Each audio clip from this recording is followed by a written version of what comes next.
Man brukar säga att allt gott har ett slut. Och så blev det för oss.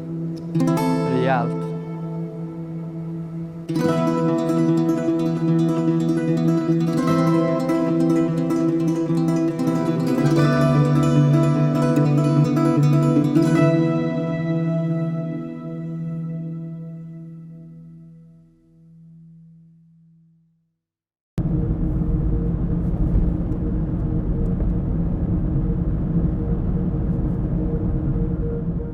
Hej, jag står alltså här med Mange Makers. Nu får ni presentera er.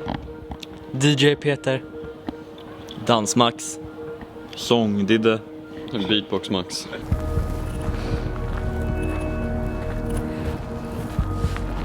I början var det var ju skitkul att gigga. Det var ju världens grej att åka ut och alltså vad fan, stå på en scen. Det var med de här killarna, det var skitkul. Men det blev jävligt mycket gigs. Och sen sitta och åka runt fucking hur många mil som helst med de här snubbarna, det tar på psyket. Och sen alltid bakfull liksom. Hur turnén påverkar oss tror jag skiljer lite från person till person. Men för mig var det, alltså i början var det såklart frid och fröjd. Men under åren blev det liksom bara, ja, man ska vara helt ärlig, sämre och sämre. Vi tappade den här glöden och vänskapet som fanns i början. Började dö ut och vi blev väldigt trötta på varandra. Tänk dig, vi hade liksom varit på turné konstant i 3 år. Alltid sovit på samma hotell, vi hade alltid ett gemensamt rum. Och jag tror bara, man blir ju trött på varandra efter ett tag liksom. Jag heter Max Kristensson. Jag var med i gruppen Mange Makers från början också, som dansare då. Alltså det var ju helt otroligt i början, men jag kan säga så här att på slutet så blev det inte så helt otroligt längre. Alltså. Det blev verkligen för mycket alltså. Det var för mycket på samma gång. Jag kan säga några saker. Det var typ alkohol, det var andra grejer, det var tjejer, det var spelningar, för mycket åkande. Men det positiva i det var väl pengarna som kom in. Det var ju väldigt positivt. Och att man fick vara med sin roliga grupp som man hade jävligt kul med. Men vi kunde ha gjort bättre, känner jag. Alltså jag har faktiskt ingen aning själv vem jag är. Jag har inte hittat mig själv än faktiskt. Det är faktiskt sant, jag vet inte själv vem jag är. Det är så? Nej. Du Alltså, är 18? Jag är 18 men jag vet inte det. Just nu, alltså det är mitt huvud snurrar runt, jag orkar inte. Alltså det är så... Alltså det är bara, jag vet inte vad jag ska säga. Så jag tror det räcker så. Ja, det räcker så. Jag tycker inte jag personligen gick så långt med själva festandet. Klart det blev ett par efterfester och så efter gigsen. Men jag tycker Didde alltid gick över gränsen, om jag ska vara ärlig. Han visste liksom inte när det var dags att sluta. Han visste inte när han hade fått nog eller tillräckligt med kul eller vad man ska kalla det. När han drack då blev han liksom, hela han blev en fest. Och det skulle aldrig ta slut för honom.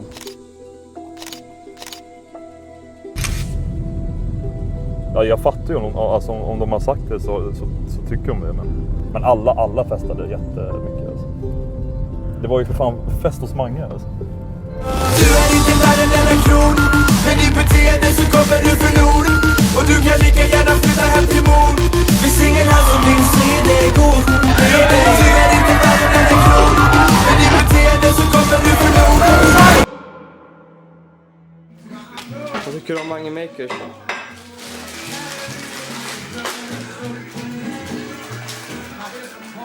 Här sitter Max och tänker mycket. Han tänker på framtiden. Om vad som kan hända om man inte gör det som man ska. När man är ung och kommer snabbt in i musikindustrin så gäller det att ha folk runt omkring sig. Eller att du vet själv vad du vill med din karriär. Att du har ett tydligt mål, en tydlig målbild. Annars blir det lätt att man blir utnyttjad. Att folk tar massa beslut åt dig som inte känns rätt. Och du åker ut på en turné som du kanske inte är så bekväm med. Jag kan tänka mig att det var det som hände Mange Makers. 100%. Jag tror inte att medlemmarna riktigt var medvetna om vad de kastades in i när de gjorde videon och fick den succén som de gjorde så snabbt. Det gjorde också att det blev slitningar i bandet plus att folk gå in i väggen av prestationsångest kan jag tänka mig att det också drabbade många av bandets medlemmar. Alltså ett tag där, det var ju såklart kul, allting som hände med Mange Makers, men efter ett tag blev det helt extremt påfrestande. Alltid, du vet, alltid göra bolagen glada, alltid nå en viss statistik, alltid hålla på och leverera med allting. Det var liksom så mycket förväntningar av allt hela tiden. Och jag vet att det låter som lyxproblem, men jag tror inte folk riktigt fattar vilken press det kan lägga på en, speciellt när man är tonåring. Vi var liksom 16, 17, 18 under de här åren som vi höll på med de här turnéerna och allt det där. Och vi mådde ju fan jävligt dåligt av det, alltså. Vi mådde helt sjukt dåligt av det. Ja, det här med pressen alltså.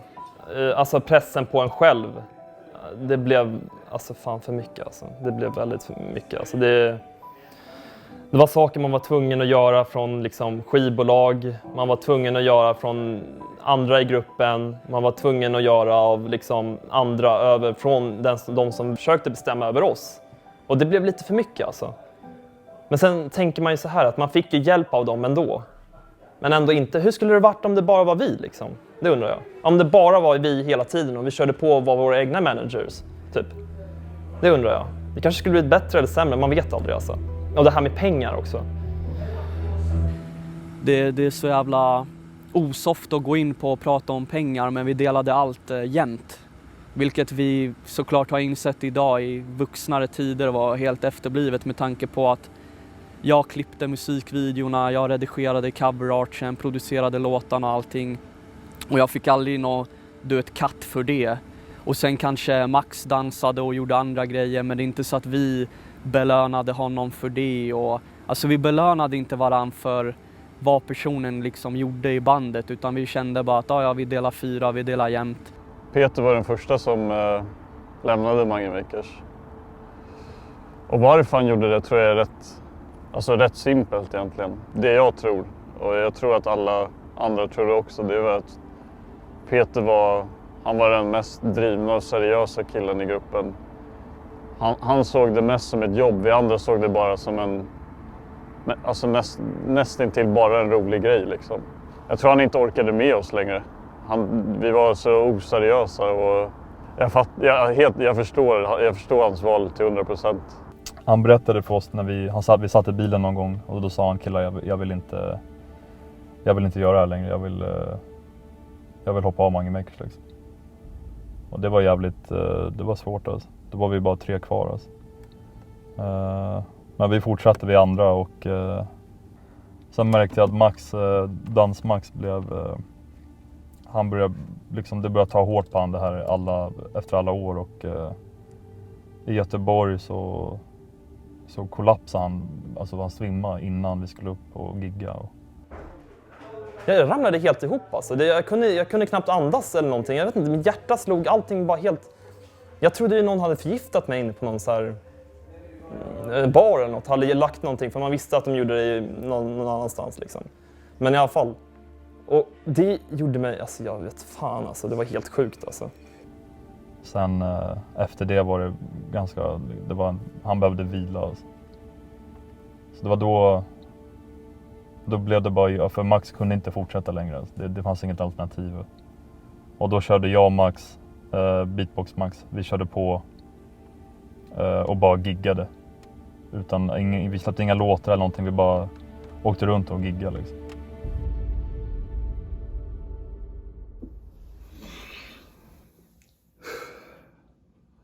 Ja, då var det dags. Ja, fy fan. Jag ska snart dra hemifrån och träffa Mange Makers, eller killarna för första gången på typ, jag vet inte, vad fan är det nu, typ 5-6 år. Hur jävla konstig känsla alltså. Jag har inte träffat Peter på 6 år och Kristensson på 5. Vi har inte haft någon kontakt sedan dess. Så det...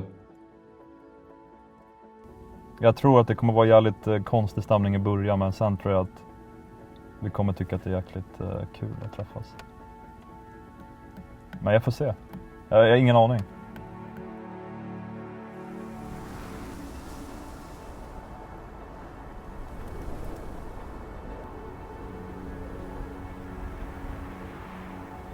Jävla konstigt alltså. Konstigt? Ja.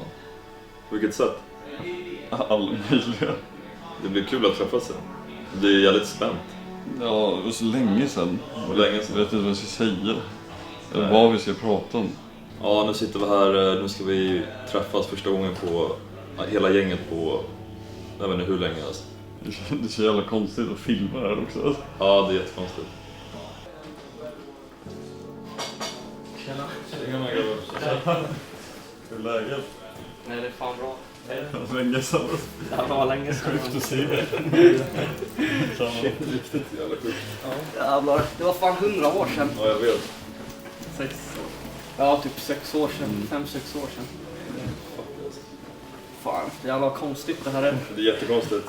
Med kameran där i bakgrunden. Det blir lättare va? Det blir inte mycket lättare. Alltså. Jävlar, du har fan blivit skäggig man. Ja. Skäggrunden alltså. Gillar du det?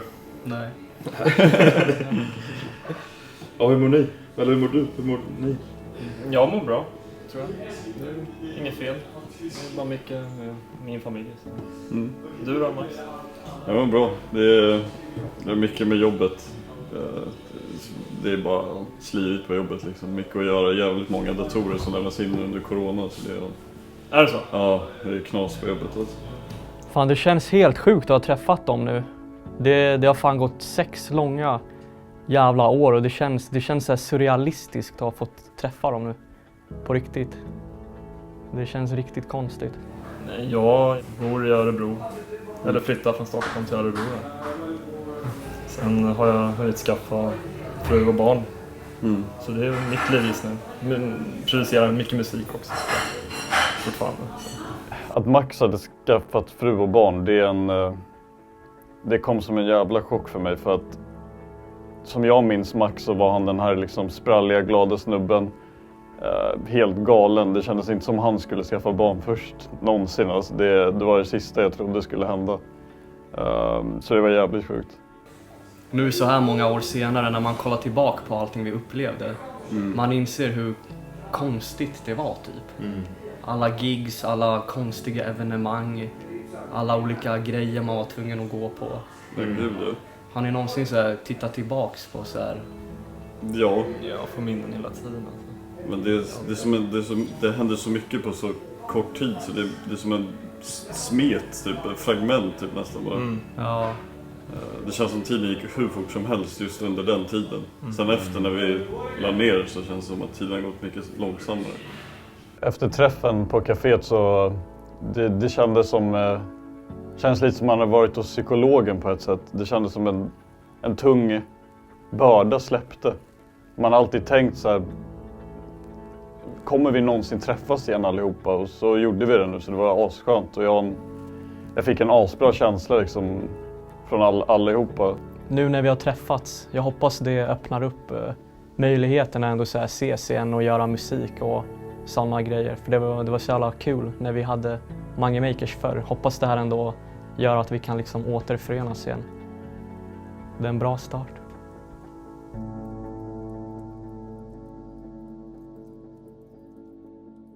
Tjena mannen, det är Didde från Mange Makers. Allt bra? Idag tänkte vi göra en låt. Jag är här med Peter Bakal.